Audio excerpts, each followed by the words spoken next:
Hello, I am Pastor Kelcey A. West of Nehemiah Ministries. And I'm Pastor Kyle West of Outward LV right here in Las Vegas, Nevada. And we are so excited to be here on YLC TV every Thursday at noon Pacific Standard Time and 3 p.m. Eastern Standard Time. Dad, how you feeling today? Listen, I am so excited to finally be able to release and share generational wisdom.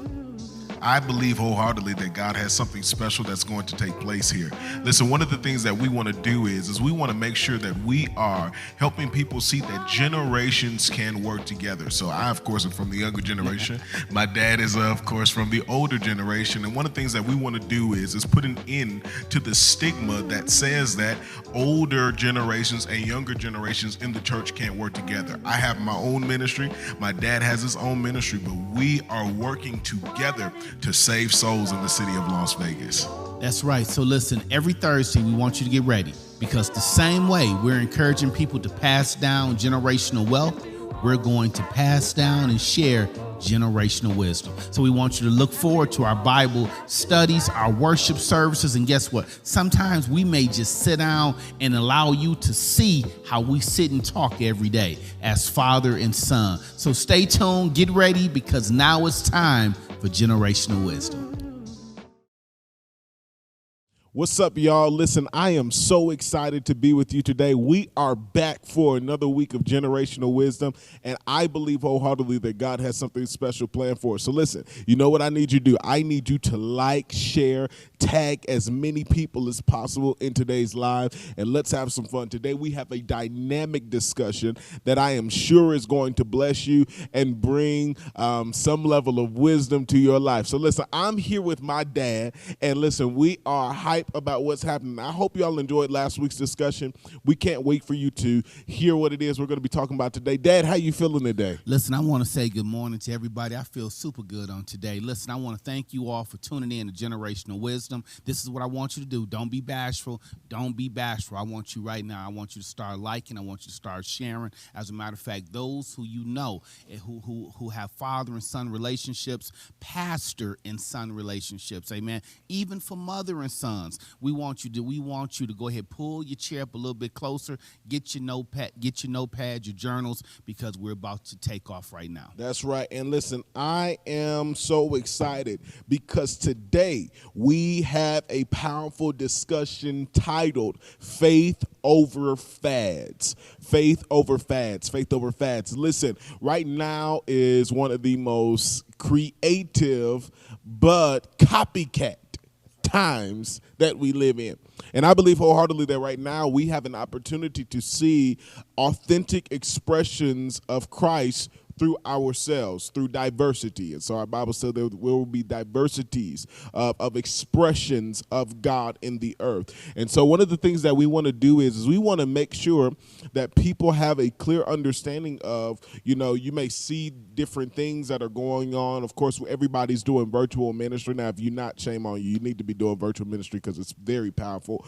We have cameras, you got lights, you got the music, you got the bands, praise teams, you got the gear, everything, but we want to make sure today that we talk about how we can still maintain and keep our faith first and the fad second. And this is a reality. Times will change, environments will change, culture will change, but it's still faith first. Dad, I want to hear what you got to say on that. Listen, I'm not going to give you chapter and verse right now. Yeah. We're talking generational wisdom, so let me go to the crates.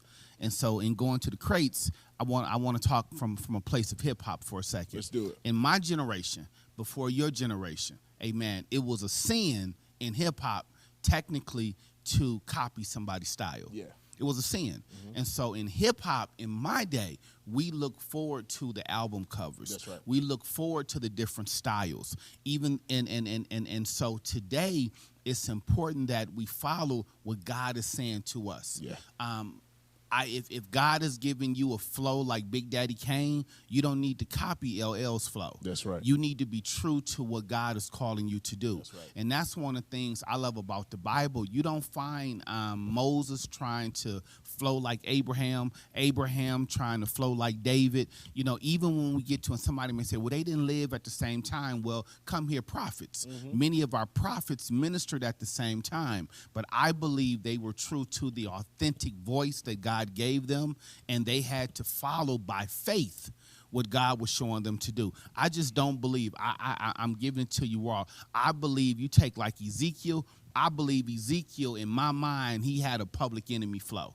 And I believe he had to stick to that, even though at that time, a Jeremiah's flow may have been more appealing because he was a weeping prophet. He may have been considered, quote unquote, more compassionate.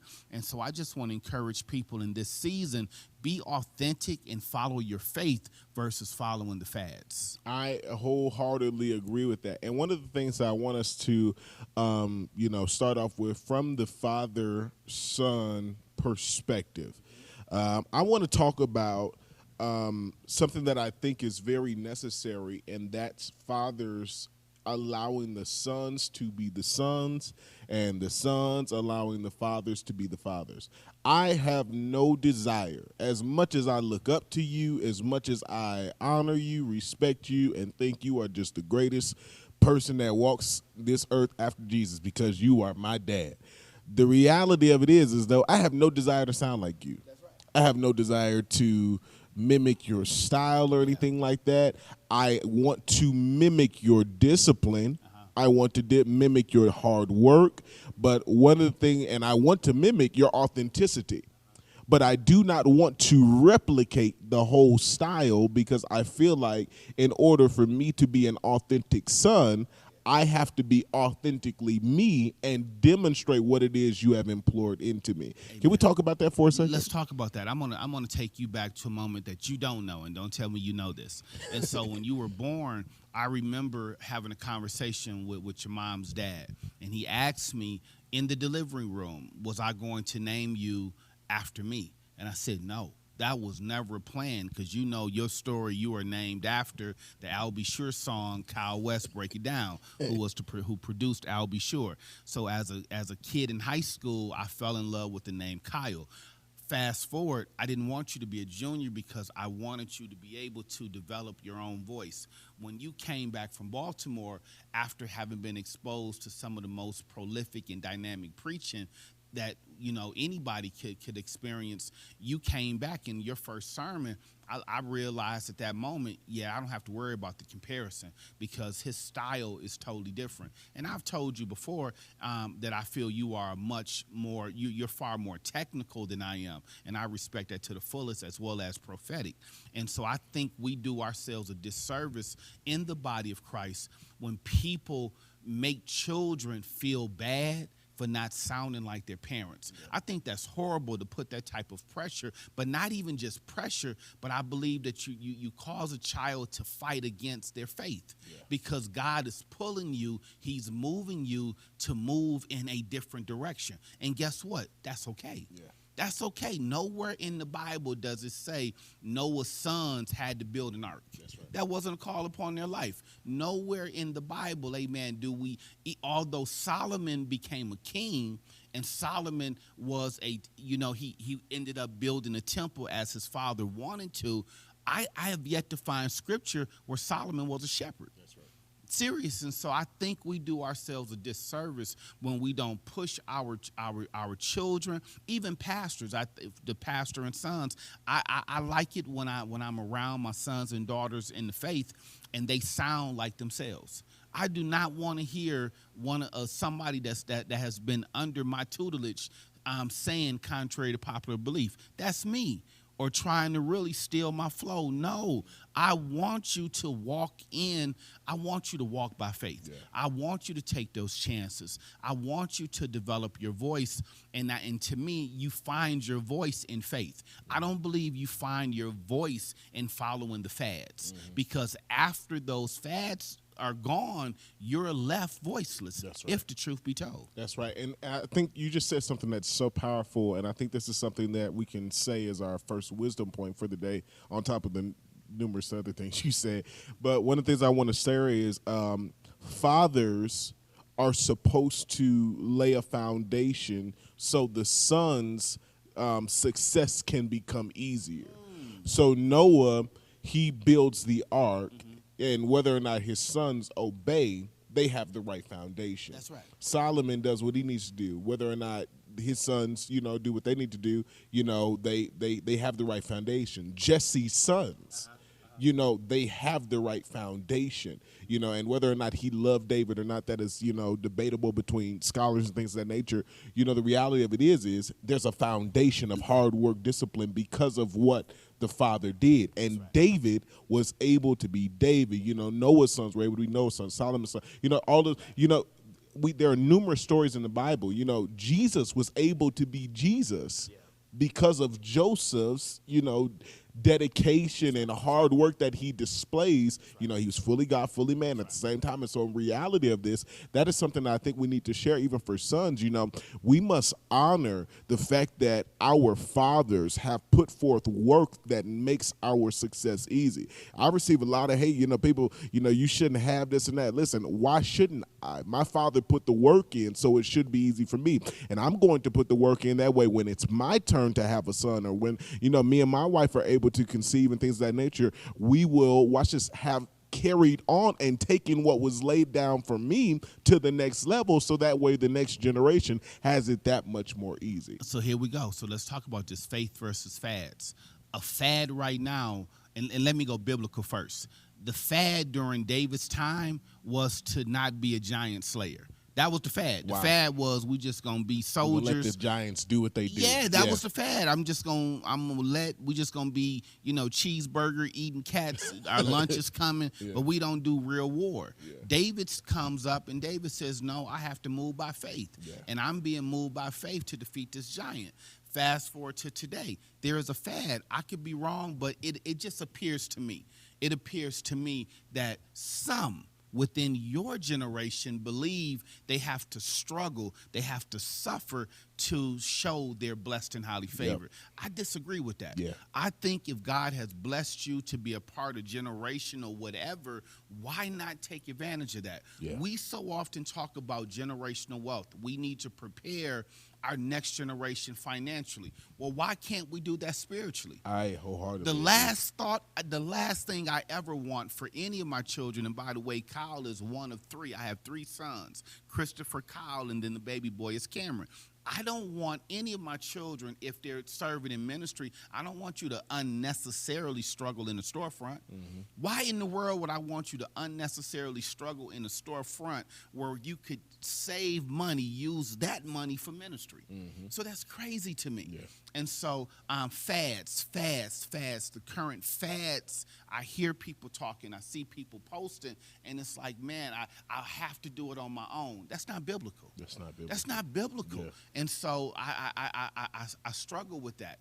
And so that's why, our conversation today is real important. Be led by faith. Mm-hmm. And if God is showing you via faith that it is okay to use that which somebody else has done, if it's okay to build upon, because you can still honor. Mm-hmm. You could build upon what somebody else has done and still be creative. Yeah. Because that which I've done, whatever it is you or somebody else thinks that I've done over the last 25 years, what you are doing now and what we're going to do moving forward, man, we're going to blow that out the water. And I wholeheartedly agree with this. And I want to even encourage sons in this moment.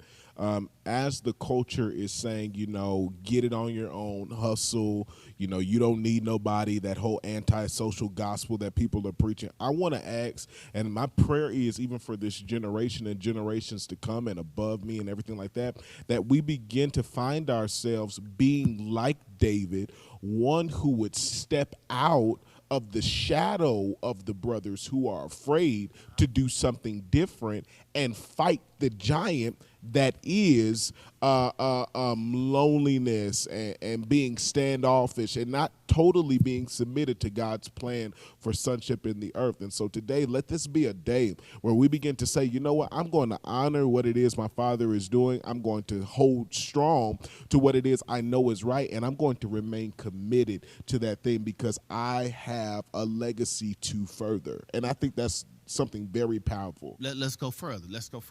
I don't want people to I don't want people to confuse the essence of this discussion. So let me go ahead and go a little bit deeper. I appreciate the fact when I started preaching, I'm pastoring 15. I was youth minister for 8. So this is year 23 for me in the ministry, 23, 24. 24 years ago, my pastor, the late Reverend Nathaniel Whitney, can I give a shout out to him? Go ahead. This is what he told me. He told me at that time, he said, be you. And I appreciate that. He never ever said, preach like me, teach like me. I'm not a singing pastor. He was a singing pastor. He never said, do it this way. He was a massive man naturally, but he never said you have to stand as tall as I do physically. He said, be you. So when we talk about faith versus fads, I want to encourage pastors. Watch where I'm going with this. You know, I operate with a whiteboard. I like a fresh white piece of paper. I like fresh rhymes over dope beats. When I say faith versus fads, I want pastors, I want fathers to allow themselves to hear that which they've never heard before. Yeah. A lot of our sons and daughters in ministry, a lot of our sons and daughters in the natural really can't flow by faith because we're training our ears to listen to the fads, which is unfortunate. When your child, natural or, in the faith, when they come to you and they say by faith, God is saying I should do this, I then need to go to God spiritually and say, God, if I'm confused, help my unbelief. Yeah. Give me the clarity so I don't become a stumbling block and push my child, push my son and daughter to technically do what everybody else is doing when that is not the call that's upon their life. And that's what I see. I see people building what everybody else is building and versus really allowing yourself time to hear by faith. Yeah. That's all. And I agree with that. I was watching an interview, and this is probably going to bless you because, of course, you raised me on, like, all old school hip-hop, R&B, New Jack Swing, so everything. That's what we do. Yes, sir. And so, of course, on top of gospel and everything like that. So just to keep everybody awake. But I was listening to Will Smith. Okay. And Will Smith was talking about how when Summertime came out, one of the things that happened was, and even if you still listen to it, Will Smith sounds so much like Rakim. That's right. And on Summertime, when, Will is rapping, here it is, a groove slightly transformed, just a bit of a break from the norm, just a little something to break from, and so he sounds just like Rakim. That's right. And there's always been this confusion, this controversy about whether or not Rakim was a ghostwriter or, what was going on. Was Rakim at the studio? Right. Was Will biting? But Will Smith said something so powerful. He came out a few weeks ago. He said Rakim had nothing to do with it. I was just such a fan of Rakim that I wanted to pay homage. That's it. I want to ask a question. How can we effectively pay homage without there being a total bite? Well, this is how you pay homage. You pay homage by being truthful. Gotcha. For years, people were not paying homage to James Brown because they were not paying royalties. And so you pay homage by being truthful.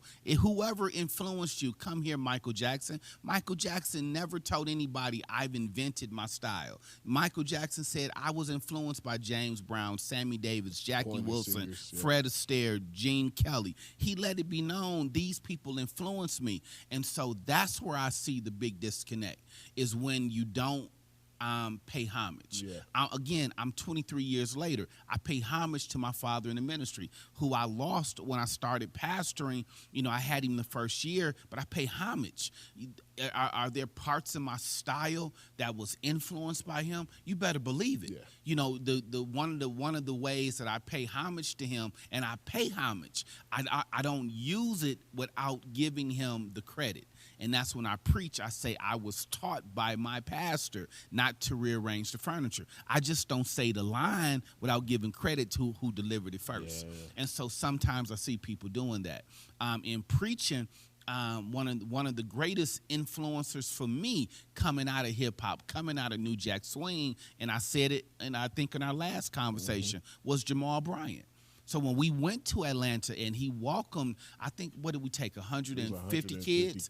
When we took 150 kids to New Birth, that was the highlight for me. Yeah. Although I had been with him on other occasions in ministry, that day it was almost like, little brother, big brother, look what we've accomplished. Yeah. Look what you influenced. Yeah. And so that was a touching moment for me. And I didn't get a chance to really have that one-on-one with him like that, but I pray he felt that from my spirit.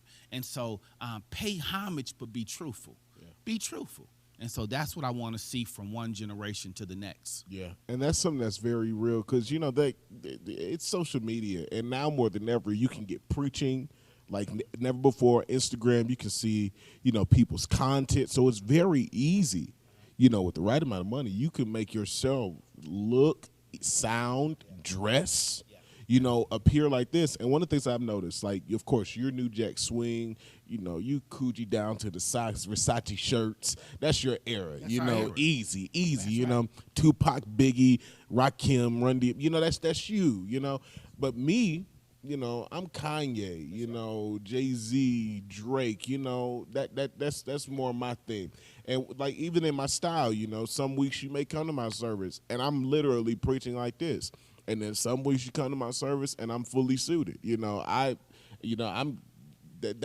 myself, you know I'm paying homage to all, you know, I'm remaining authentically me, but I'll never say, oh man, you know, Kyle West is, you know, just all like, no, I'm paying homage to where I come from. What helped me understand, and this is what humbled me and helped me shut my mouth.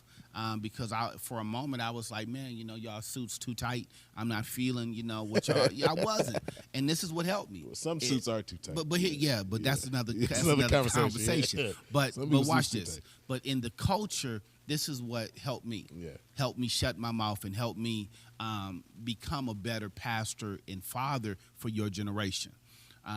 As well as for you in the natural. I had to study John the Baptist. And when I really allowed John the Baptist to speak to me, John the Baptist was telling me through the text, I ain't dressing like everybody else. Yeah. My style is me.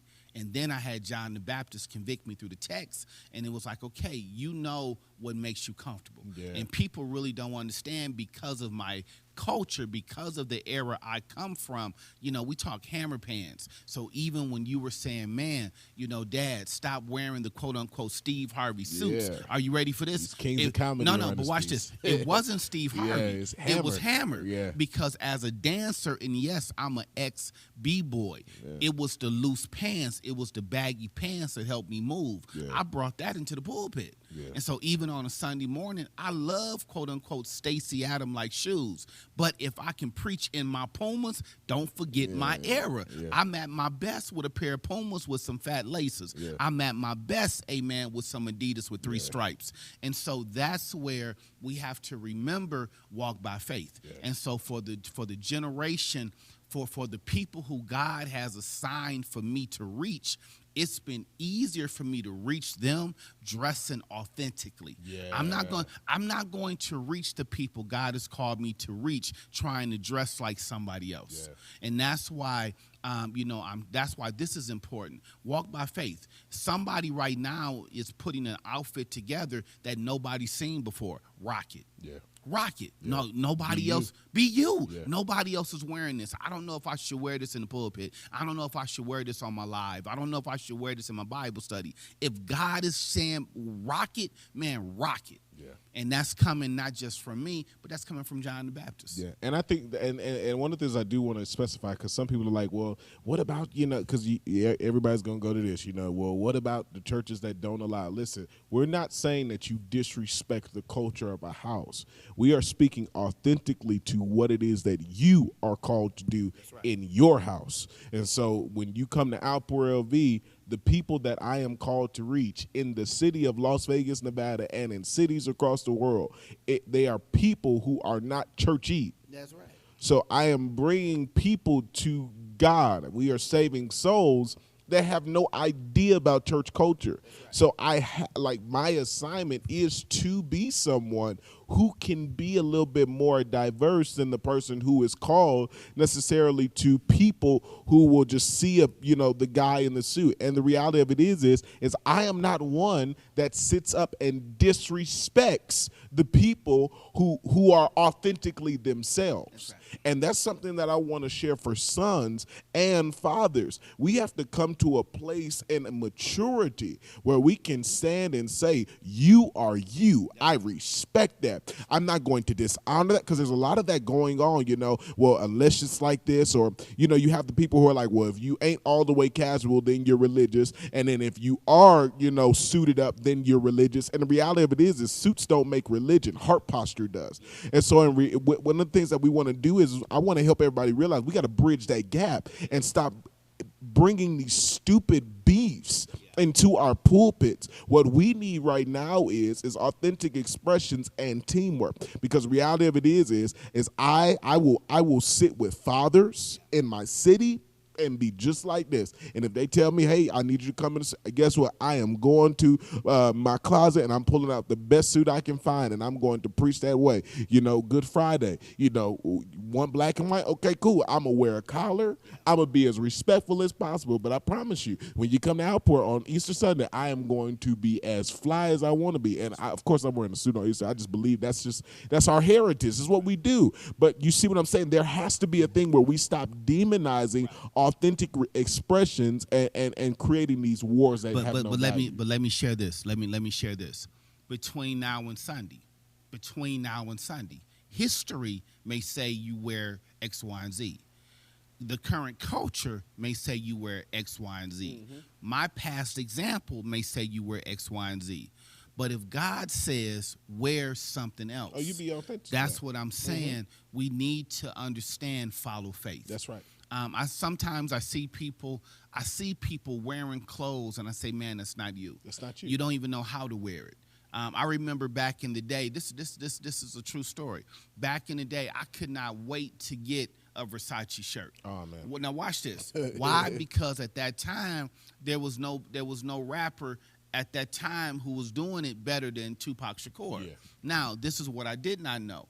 Versace was not made for a man with any type of a gut. No. So when I went and got the Versace, mine didn't look like Tupac's. Yeah, you got to work out some more. Are you feeling it? Yeah. And so sometimes when I'm watching preaching, I'm going, man, that sermon would be so much more effective if you weren't struggling with wearing that which you shouldn't be wearing. Yeah. Now, culturally, man, you doing it. Culturally, man, I see you play it. Culturally, man, your clothes are hidden. Yeah. But preacher to preacher, you're not comfortable. Yeah. Preacher to preacher, you can't breathe. Mm-hmm. Preacher to preacher, you can't breathe. No, that's real. Because guess what? As a preacher, when I'm in my flow, I don't like wondering, amen, is this button about to pop off? That's right. I don't like wondering, amen, and am I being a distraction because of what I have? But That's right. And I don't even want to just base this about clothes, so let me transition, because somebody will walk away and they'll say this conversation was about clothes. No, this conversation is about faith. Once upon a time, the fad was build stadiums. Yeah. The fad was, quote unquote, build a church building. I believe right now, as we come out of COVID, God is saying, man, I want you to build, and I'm going to use your word because you always talked about Billy Graham and he held crusades. Yeah. I believe right now, and this is not for everybody, I know there's a call upon your life to do that, and I want to encourage others. If God is calling you to do ministry beyond four walls, walk by faith. That's right. Don't follow the fads. Don't do what everybody else is doing, because guess what? When you do what everybody else is doing, like when the disciples went fishing, I believe because they obeyed God, they were able to cast their net on the right side, and God released the fish to enter the net. That's right. But had they followed the fads and continued to fish from the left side, they never would experience that catch. That's right. And so I believe when it comes to evangelism, it's not a man thing. I believe it's a God thing. Mm-hmm. And I believe God releases his sheep towards shepherds that he can trust. That's right. And so in this season, I want fathers and sons to be honest, share their faith honestly, so that way they can receive an honest blessing from God. That's right. And that's something so real, because, we talk about, beyond the four walls, but even in the four walls, because I think this pandemic has really exposed the fact that we need the four walls a lot more than what we've talked about. And that is something that I will say and be honest about. Everybody was so, our 30-minute church. I get it, all that stuff. But, I don't know about y'all, but I really do miss packed church service. I just miss the atmosphere, the culture, the environment. And, even though, the virtual thing is here, it's not going anywhere. I believe our crusade will take us being able to be in a position of where we build intimate houses that can display authentic encounter for virtual crusade. Because the reality of it is the people that need salvation, they're on your Twitters, they're on your Facebooks. I don't know if people still, I'm pretty sure people still use Periscope. LinkedIn has live settings now. Most people don't even know that. You know how many businesses need, business CEOs and people need salvation, need your preaching. Like we have, that's where our crusades are supposed to be won. We're a part of a network that has built this online platform for ministries to be out. This is a crusade work, and I really do release that word over YLC. This is not just about demonstrating or getting preachers and things out. I really do believe that YLC is going to be very involved in making sure that crusade level work is done, souls being saved by the hour and things of that nature. And so I just really want to release that. But in this time like that's the thing. It's about that, being able to realize I need that in person, I need this virtual, and we got to be authentically ourselves. Yeah, that's all. My encouragement for people on today is I just want people to allow themselves to really hear from God. Because what happens is, I think for some, we start to confuse the voice of God with the voice of the culture. That's right. And when you do that, you limit yourself. That's right. Even for the pastor, regardless of how beautiful your edifice is, regardless of how grand it might be, you can still allow yourselves to become limited because people are saying, Doc, you're doing it. Yeah. And so you might be doing it with 10,000 seats, but you might be missing a 50,000 person crusade. That's right. Because you're not walking by faith. Yeah. The culture is saying, Doc, you've done it. Doc, you've done it. You don't have to do anything else. And you buy into that. Yeah. And God is Get going, complacent. no, it's like with the disciples. Jesus, we fed 5,000. The culture says we've done it. Jesus said, no, it's another 4 I need you to feed. Yeah. Don't get comfortable. Don't get comfortable. So in this season, I think it's imperative that we don't get comfortable in mastering what the fads are saying is success. Yeah. Because in God, I don't even believe I right now I believe we're scratching the surface. I heard something last night. I'm gonna share this with you because you asked me yesterday who I was listening to. The pastor I was listening to last night, and he was being interviewed by Dr. Frank Thomas, and the pastor, I want to say Pastor Batch. But this is what the pastor told Dr. Thomas. He said it takes 500 sermons to develop your voice. He said 500 sermons, and he said the average preacher may preach 52 sermons a year, and so he said it takes 10 years to develop your voice. So I want to encourage those who are watching, please walk by faith. Do not think you've developed your voice because you've preached 5 culture-based sermons. Your voice is an authentic voice. It's something that God gave you, according to Jeremiah, before you even knew you were going to preach. And so it's going to take you time to tap into that voice and that true call upon your life. And so that's the essence of this. I don't care what you're doing, what area you operate in church or business, move by faith and not according to the fads. That's right. I want to take this to hip-hop for a second. Please. And I think this is something that's going to be something that we both connect with. Okay. Grandmaster Flash is influenced by Sugar Hill Gang. Okay. It's argued that Pac was heavily influenced, if we really tell the story the right way. Snoop and Suge Knight have a huge influence on Pac. Biggie, it takes Diddy, Andre Harrell, being around all those guys, and the Jamaican music movement of New York at that time, for New York to be resurrected. Nas needed Biggie. Jay-Z would not be Jay-Z without Biggie. Kanye would not be Kanye without Jay-Z. Drake would not be Drake without Kanye. How do fathers and sons keep each other motivated? There's the complex of I am who I am, and I'm continuing to be who I'm growing to be because I saw what you did. Kanye has a song where he talks about Jay-Z. He says, my big brother was Big's brother, used to be Dame and Big's brother, who was hip-hop's brother, who was No ID friend, No ID, my mentor, now let the story begin. He talks about how much, like how Jay-Z, in a sense, was like a spiritual father to him, and he played the role of sonship, and look where he's at now. I think we help. Fathers will help sons, and I'll share this. I'm 50.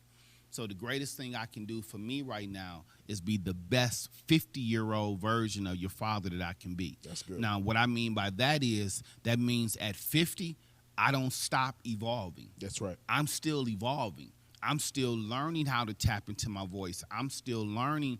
I'm still allowing God to stretch me. Yeah. Or even without allowing, he's stretching me. Mm-hmm. So I think I help your generation by just doing what I'm saying right now. I can't follow the fads. There are some things that I'm seeing in the spirit realm that's really, really, it's out the box. The fads, I don't care who you are. If you're following the fads, you're in the box. The people who aren't following the fads, they're the people that color outside the box. They're the people where when it's first presented, ooh, I don't know if that's going to work. Mm-hmm. College Dropout, ooh, who is this guy? He sounds different. But then once you listen to the whole album or the whole CD, it was like, wait a minute, this is different. I remember when Outkast first came out, what is the sound? Because the first time I heard Outkast, I had went to visit my best friend Kevin Winton in North Carolina. And so he introduced me to this different sound because I'm leaving Vegas with Snoop and Dre in my ear. I get to the South, and it's like, who is this? And so they were ahead of the time. Their sound was different. Their flow was different. Their look was different. And so by faith, watch this, they won Album of the Year. Somebody may never list Andre 3000 as their top 5 lyricists, but he has Album of the Year. Yeah. And if the truth be told, if you listen to his flow, he's a top 5 lyricist. People may forever rank Rakim over Big Daddy Kane or call Biggie and Tupac the greatest, but Big Daddy Kane, that's my all-time favorite rapper. And what made Big Daddy Kane dangerous to me, he never stopped evolving. Yeah. And so that's the piece that I want to encourage people. Don't allow yourself to stop evolving because you're trying to be the best in a fad that's not going to be around for a long time. That's right. And I'm not talking, preaching is not a fad. Like hip-hop. Hip-hop is not a fad. The things people do within hip-hop is a fad. Mm-hmm. Preaching is not a fad. That's right. And so, go ahead. No, and that's real, because that's something that's even like in our generation. It can become a thing where we get so like, man, this is it. This is our terms now is, this is the wave. This is the way that we do things. Back in the day, the thing was, this is the way. We say this is the wave. You're going to jump on the wave. And the reality of it is it's like, nah, man, we have to keep pushing. We have to keep researching. We are social generation. Our graphics can go that much more greater. Our video quality can be that much more greater. Our audio, our music, everything does not have to sound the same. We can be ourselves, and that's something that's real. I'm not a believer that the devil creates anything. I'm a believer that God gives authentic expression to everyone. And so the reality of it is I believe that if God can use hip-hop artists to come up with different genres and forms of displaying and expressing their pain and expressing what they're feeling, I believe in the church we should be the main leaders in that. The outside industry should not be better at explaining and being creative than us. I get it. We have sanctuaries, but the reality of it is it's a box. We should be able to get as creative with that box to tell the stories that we want to tell, because the reality of it is preaching is storytelling. It is your history with God that is expressed to a people, and it is through your history that others are changed. And so when it comes to that, our creativity, all those different things, man, you have to be your authentic self. Everybody, I cannot squall. I cannot, scream. Yeah, I'm not a hooper, but I'm me. Be as great as possible. I'm gonna work with politicians. I'm gonna be with y'all. Are gonna see me with hip hop artists. I'm just me, and I'm going to remain myself. And that's what I'm saying. We have to just find ourselves in that realm. I want to share this. This is the piece that I most want somebody to leave with on today. In being authentic and walking by faith, that means you are embracing the unknown. That's right. There's certain parts of faith that's unknown. Come here, Abraham. That's right. I want you to leave the fads. I want you to leave that which is comfortable, and I want you to come follow me, and I'll show you where you're going when we get there. That's right. So that's what I mean by faith. I believe people do themselves a disservice trying to have an answer for everything. That's right. Your faith may not allow you to give that answer. Give room. So the fad means I have to draw it up. I have to draw it up. I have to draw it up because my interpretation of people perishing for lack of knowledge means I got to draw it up. But no, that knowledge may be more about who God is. Yeah. And how you love him and don't love him versus whether or not I give you blueprints. That's right. And so that's the piece that I want to share with people. Really embrace faith. Mm-hmm. Embrace it to the point where you enjoy the unknown. Embrace it to the point where you fall in love with doing that which you've never done before and that which you've never seen done before. That's the space that I believe God is pushing us to right now. Yeah, and I'm excited to see how everything just continues to come together. We're in a fun city. It's a different place. There's other pastors and sons and daughters out there who are, in different places and stuff. And it's reality, man. The culture in America is changing. And I really want us to, end on this today, because as the culture changes, things are going to change. Fads are going to change. But you said something a second ago, man, that it has really stuck with me. And you said, man, people perishing for lack of knowledge. That does not mean you have to go write it. I'm in the middle of a fast. It's coming to an end, and I'm really praying on whether or not I'm supposed to extend it, because I've really just been being able to hear God so strong. It's so clear, and even the ideas, the creativity has just been flowing like never before. And I really want to encourage people, because the reality of it is some things are called old school that really do work, and they really have no school because they're eternal. Fasting still works. Praying still works. Robbing your body of what it feels it needs and commanding your members to come into submission under the things of God still works. The creativity will go to a new level if we stick to the principles. And so I just, I'm really at a place where I just think that's something that needs to be expressed, because we're talking about fads. How do we, and I want us to end on this, how do we rescue some traditions from the demonized state that they're currently in because of the fad? Like you take, people don't always wear their civic attire anymore. They don't wear collars anymore. People don't always fast and pray anymore. It's just, divine revelation. It's going to come to me right now. People aren't studying anymore. People aren't really sitting down, writing out their sermons if they're a manuscript person. How do we bring back that culture from that demonized state? Because I think some things really do have to be rescued. Yeah, I'm going to share this. If we're not careful, and I hope this is received the right way, if we're not careful, what happened to hip-hop will happen with the church.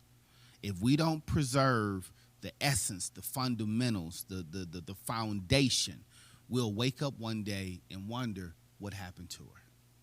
And so one of the things we have to do is find balance. Not everything that we once did in hip-hop we do today, but there's no reason for me to disrespect Kangos.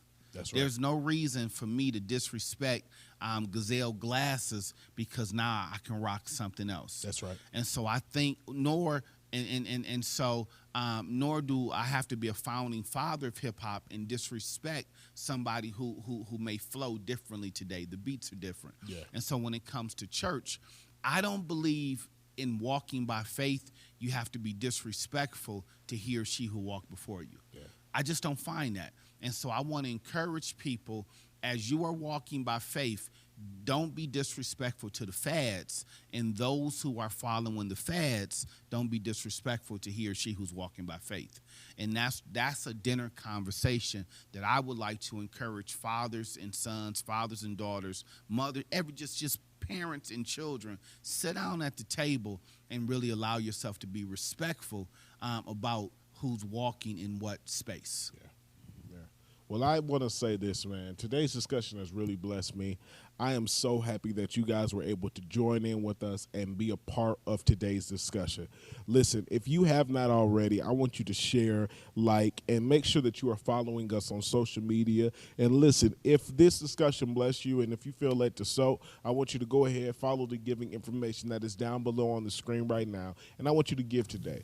Become a part of whatever it is that we're doing. Let's continue to help grow and build this amazing network with awesome content, whether it be preaching, music, conversations like this. And let's continue to help people see that authenticity is still a thing and that authentic expression of the gospel can still be demonstrated. This is my dad. I'm his son, of course, and I believe wholeheartedly that sonship and fatherhood can still happen in 2021. So listen, y'all, I love y'all. Thank y'all for tuning in. Dad, you got anything? I just want to share this.